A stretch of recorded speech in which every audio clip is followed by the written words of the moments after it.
Bonjour et bienvenue à toi dans cette nouvelle vidéo consacrée au droit des contrats.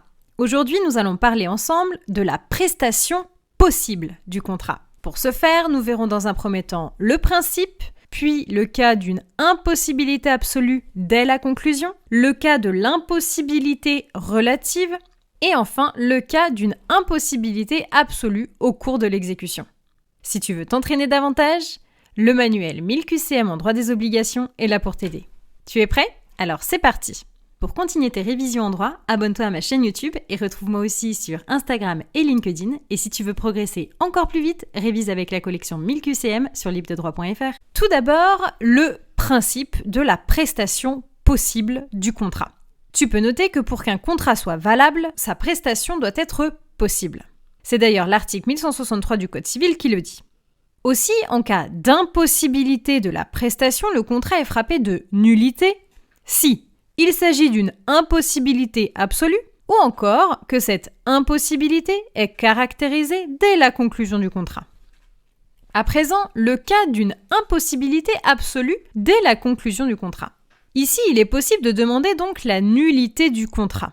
Cela peut arriver dans le cas où une créance serait cédée, alors que celle-ci n'existe même pas.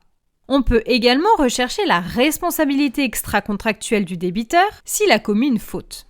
Tu peux noter qu'il aurait dû connaître l'impossibilité à la conclusion. À présent, le cas de l'impossibilité dit relative.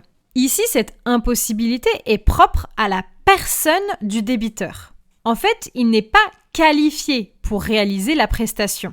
Ici, la nullité ne peut être recherchée sur le terrain de l'impossibilité de la prestation. Il y a néanmoins deux possibilités pour le créancier. La première, c'est la nullité pour vice du consentement, si c'est démontrable bien sûr. Et la deuxième possibilité, c'est de maintenir le contrat et de demander les sanctions pour inexécution. Enfin, le cas d'une impossibilité absolue au cours de l'exécution cette fois. Tu peux noter qu'on ne peut pas rechercher la nullité.